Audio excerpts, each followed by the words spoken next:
हमारी माइंड में पहले सवाल था कि क्या इलेक्शन कमीशन भी सो रहा है, मगर नहीं, सोया कोई नहीं है, जगे हुए हैं, सिस्टमैटिकली मदद हो रही है।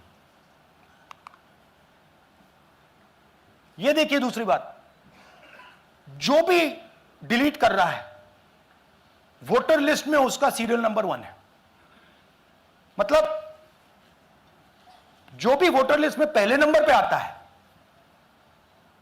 वही डिलीट कर रहा है। 5वें नंबर वाला, 7वें नंबर वाला, 10वें वाला कोई नहीं कर रहा। तो हो क्या रहा है, सॉफ्टवेयर से यह काम किया जा रहा है। सॉफ्टवेयर प्रोग्राम कह रहा है पहला नाम निकालो और इसका प्रयोग करके डिलीट करो।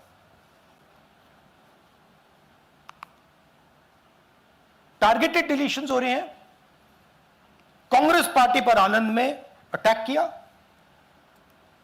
टॉप 10 बूथ्स जहां सबसे ज्यादा कांग्रेस की स्ट्रेंथ थी वहां टारगेट किया। और 2018 में पिछले इलेक्शन में 10 में से 8 बूथ कांग्रेस पार्टी जीती थी और इन 8 में से इन्होंने 6000 लोग उड़ाने की कोशिश की। ये कोइंसिडेंस नहीं था, ये प्लान था और ये सेंट्रलाइज तरीके से किया जा रहा है। अब मैंने बहुत बड़ी बात बोली, चीफ इलेक्शन कमीशन के बारे में मैंने बोला कि यह व्यक्ति वोट चोरों की रक्षा कर रहा है।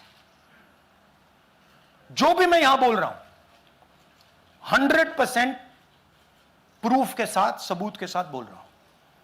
और मैं अभी आपको दिखाना चाहता हूं कि मैं ये शब्द क्यों बोल रहा हूं और किस बेसिस पे बोल रहा हूं।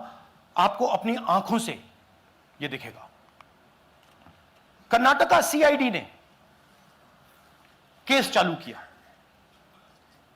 कि वोटर कौन है, ये फोन किसके हैं, ये आईपी एड्रेस क्या है, ओटीपी कहां गया, इन चीजों के बारे में इन्वेस्टिगेशन शुरू होती है।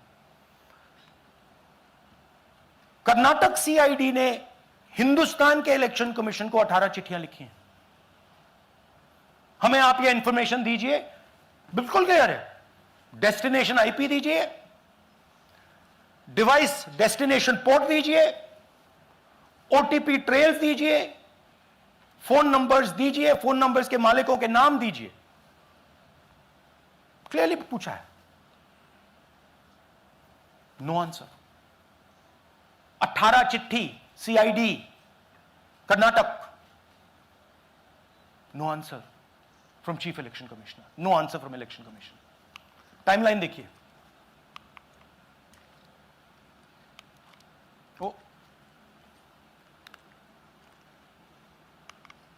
ओके, फरवरी 23 में इन्वेस्टिगेशन शुरू होती है।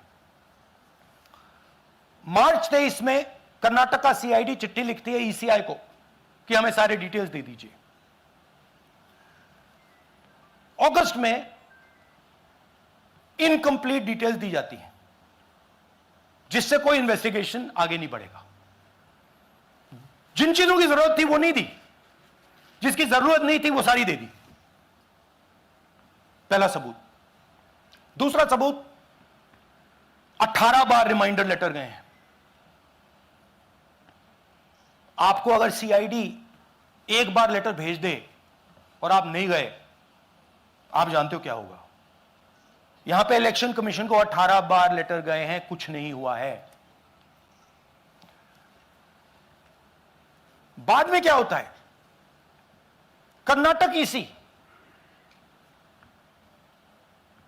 इलेक्शन कमीशन को लिखता है, कहता है भैया हमें दे दीजिए, आपको इंफॉर्मेशन देना पड़ेगा। No reply.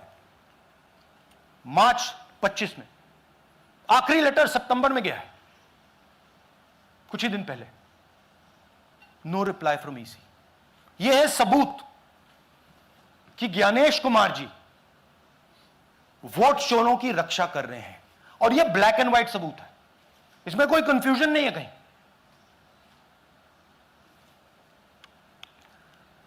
तो सवाल उठता है, ये है कौन जो सेंट्रलाइज तरीके से कॉल सेंटर के प्रयोग से, सॉफ्टवेयर से अलग अलग प्रदेशों में वोट डिलीट कर रहे हैं, ऐड कर रहे हैं। इलेक्शन कमीशन जानता है, ज्ञानेश कुमार जी जानते हैं। अच्छा, ये सिर्फ आनंद में नहीं हुआ, ये अलग अलग कंस्टिट्यूएंसीज में हुआ है। आनंद में लीगल प्रोसेस चालू हो गई, पकड़ लिया। यहां महाराष्ट्र में उसी मोडस ऑपरेंडी से, उसी सिस्टम से यहां पे वोट ऐड हुए हैं। आनंद में डिलीट, रजौरा में एडिशन, 6850। आपको याद होगा पिछले प्रेजेंटेशन में मैंने आपको नाम दिखाए थे, ये देखिए वही नाम यहां है। वही सिस्टम महाराष्ट्र में चल रहा है जो कर्नाटक में चल रहा था। नाम वैसे ही है, जेडब्ल्यू जेडब्ल्यू जेडब्ल्यू, पता वैसा है, जेडब्ल्यू जेडब्ल्यू, नाम यू ऐसे किसी ने टाइप करके लगा दिया। तो जो ये काम कर रहा है, ये उत्तर प्रदेश में, हरियाणा में, बिहार में, कर्नाटक में, महाराष्ट्र में वही कर रहा है।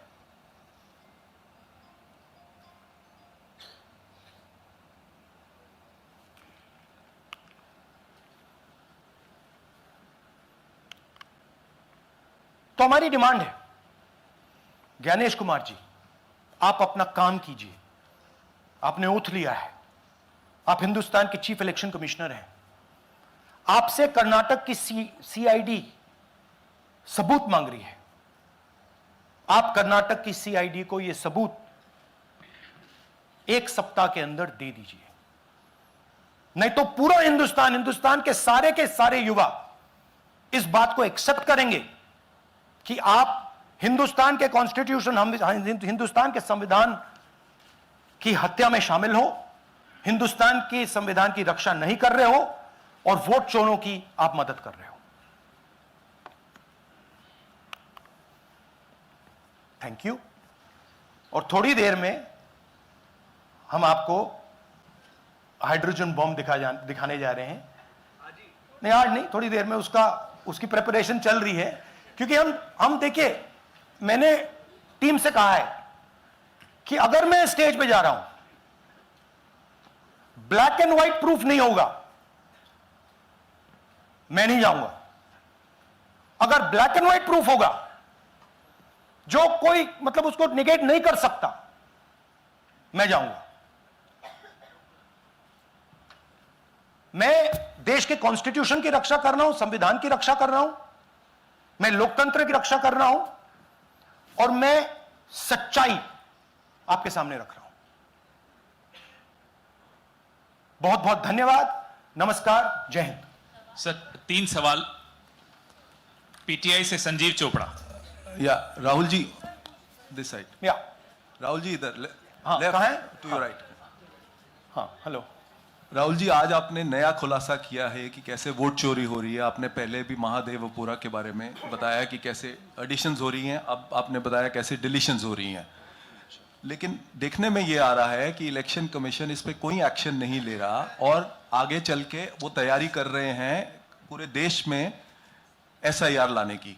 तो आप इस मुहिम को आगे कहां तक ले जाएंगे और एसआईआर के बारे में क्या करने वाले हैं? देखिए, हम आपके सामने क्रिमिनलिटी रख रहे हैं। हमारा काम आपके सामने सच्चाई रखने का है और हम रख रहे हैं।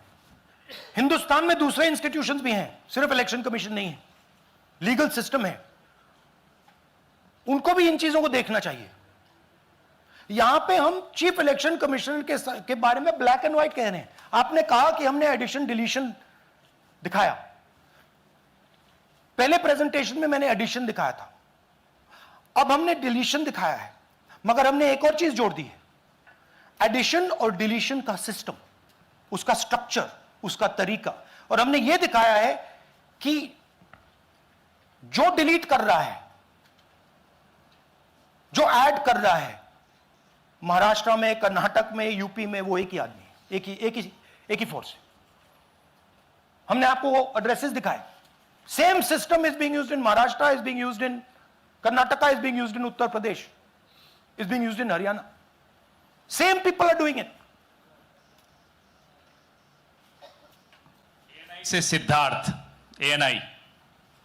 Sir, this side, sir. हाँ Sir, on your left, sir. हाँ On your left. This side,